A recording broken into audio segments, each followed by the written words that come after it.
viens chez moi, Gigi, on rentre à la maison, je te propose de boire un café après notre balade. Ok, d'accord. Bon, attends, je rentre. Hein. Oh non, j'en ai marre. Qu'est-ce qu'il y a, Jack? Mais regarde, plein de chaussures qui traînent dans l'entrée, alors que j'ai déjà demandé 10 fois aux enfants de les ranger dans l'armoire à chaussures. Maintenant, regarde-moi ça dans le salon, il y a les sacs qui traînent, ils sont rentrés, ils ont planté les sacs là, puis ils sont repartis. Et tu peux être sûr, attends, je vais dans la cuisine. Ah bah oui, j'en étais sûre, voilà. La vaisselle sale s'est empilée sur le lave-vaisselle, et le lave-vaisselle est plein de vaisselle propre et personne ne l'a vidé. C'est toujours la même chose. Je demande des trucs, les gens me disent ici à la maison, mes enfants me disent qu'ils vont le faire, et puis en fait ils ne le font pas. Et tu sais quoi, Gigi, au boulot c'est la même chose. Quand je demande à mes collaborateurs quelque chose, 9 fois sur 10, c'est fait à moitié, ou c'est pas fait du tout. Et le pire, c'est que les gens ont l'air étonnés que je m'énerve. On dirait qu'ils me disent, mais non, j'avais pas compris que c'était comme ça ou que c'était aussi urgent. Et ça m'énerve, ça m'énerve, ça m'énerve. Oh là là, tu dois être découragée. J'imagine que tu aimerais avoir plus de collaboration et de respect des engagements si les gens te disent qu'ils vont faire quelque chose et puis qu'ils ne le font pas. C'est ça? Bah oui. Est-ce que je te propose un petit jeu en fait pour voir pourquoi ce qui se passe, parce que j'ai peut-être une idée sur pourquoi ça se passe pas bien quand tu demandes des trucs. Tu veux jouer avec moi? Bah oui, je veux bien. Attends, je passe vite faire chercher un truc dans la salle à manger, je reviens, d'accord? Hé les amis, moi j'ai une petite idée sur pourquoi ça ne marche pas. Je suis sûre qu'il fait pas une demande correctement. Hé, on va bien rigoler. On va apprendre des nouveaux trucs, ok? Vous ne dites rien, il va revenir. Ah, voilà, ça y est, je suis là. On y va, on fait le jeu? D'accord. Alors, voilà, Jack, je te propose, dans un premier temps, je vais être un de tes collaborateurs et je te propose de me demander quelque chose comme tu le ferais avec eux. Ok? Vas-y. Bon, j'aimerais bien que vous vous occupiez du dossier du client X et du projet Y. Ok. Alors, est-ce que tu demandes toujours comme ça ou parfois est-ce que tu demandes autrement? Ah non, parfois je demande aussi, dis, je te demande de t'occuper du dossier du client X et du projet Y. Ok, alors on va y revenir. Maintenant, je te propose d'être un de tes enfants et tu vas t'intéresser à moi comme si j'étais un de tes enfants, d'accord? Je suis Sam, par exemple, ton dernier fils. Ok, Sam, c'est ton tour de vider le lave-vaisselle. Ah, est-ce que tu lui demandes parfois autrement? Ah bah oui, parce que quand je lui demande comme ça, en fait, il ne le fait pas. Alors je m'énerve et puis 10 minutes après, je dis Sam, t'as 10 minutes pour vider le lave-vaisselle, sinon tu seras privé de console, je te confisque ta console de jeu pendant une semaine. Ah, ok. Et alors, quand tu lui demandes comme ça, comment est-ce qu'il réagit, Sam? Oh là là, c'est la catastrophe, hein. Il râle, il pleure, il file dans sa chambre en claquant la porte, et puis on vit des tensions et des conflits dans toute la famille pendant plusieurs jours. Ok, écoute Jack, est-ce que tu veux, maintenant je comprends un peu mieux ce qui se passe, est-ce que tu veux que je t'explique ce qui ne marche pas? Ah ben oui, je veux bien, c'est le but un peu. Ok, Jack, à ton avis, quand tu fais une demande, qu'est-ce qu'il y a à la fin de la phrase? Je sais pas moi, s'il te plaît? Oui, ok, mais autre chose, grammaticalement, la phrase, elle se termine par quoi? Ah, un point d'interrogation. Oui, exactement, un point d'interrogation. Alors dis-moi, Jack, quand tu dis à tes collaborateurs, j'aimerais bien que vous fassiez ceci, ou je te demande de faire cela, ou même peut-être parfois tu demandes, oh, ça me ferait plaisir que vous fassiez ça. Ah oui, je dis aussi ça parfois. Qu'est-ce qu'il y a à la fin de la phrase? Est-ce qu'il y a un point d'interrogation?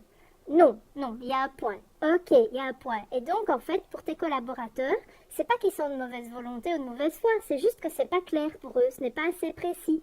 Ils entendent ton vœu, quelque part c'est un vœu pieux, mais c'est pas vraiment une demande. Ah ouais, dis donc, j'aurais pas pensé à ça.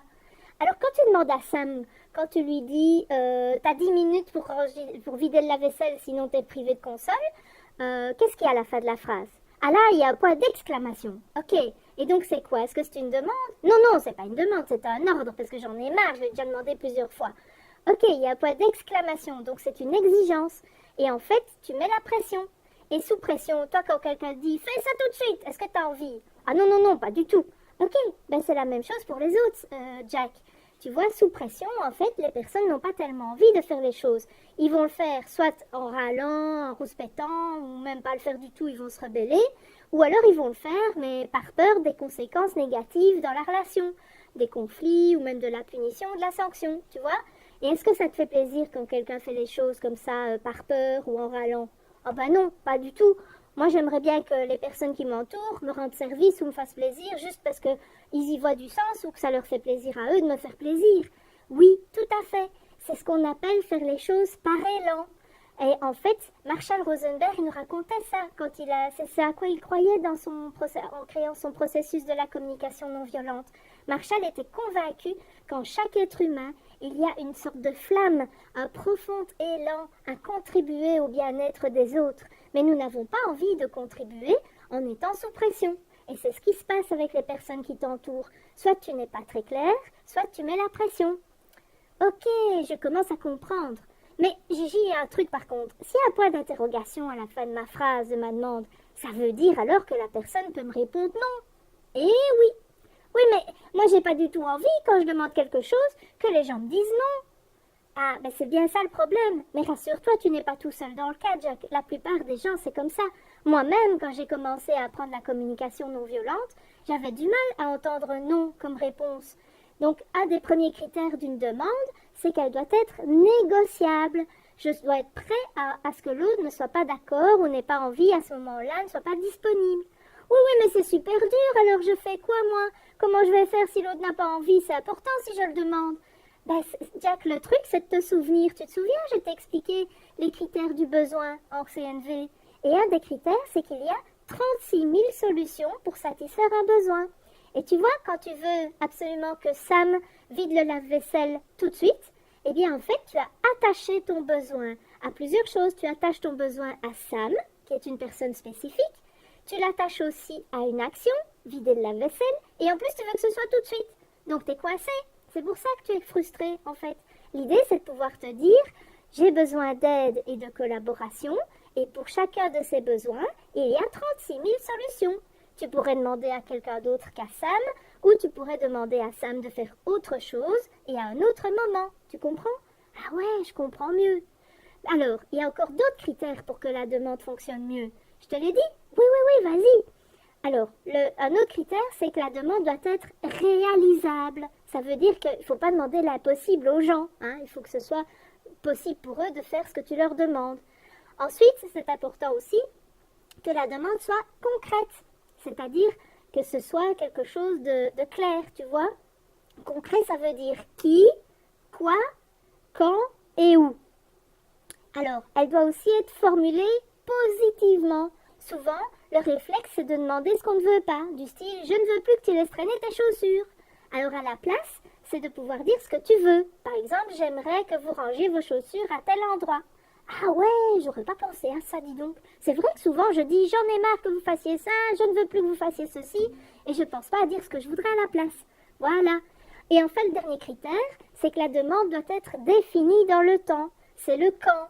Ou bien aussi, moi souvent, je dis on va définir une solution ensemble, mais on va se dire c'est jusqu'à tel moment. Et dans un délai, je sais pas, de quelques semaines ou de quelques mois, on en reparle. D'accord. Voilà, Jack, tu vas pouvoir t'entraîner maintenant. Ah ouais, ouais, super. Mais dis, Gigi, je vais m'entraîner, mais est-ce que tu serais d'accord qu'on en reparle dans quelques temps? Parce que, tu vois, je vais sûrement avoir des questions. Non. Oh ben mince alors, c'est vrai. Mais non, gros bêta, je te taquine. C'était un exercice.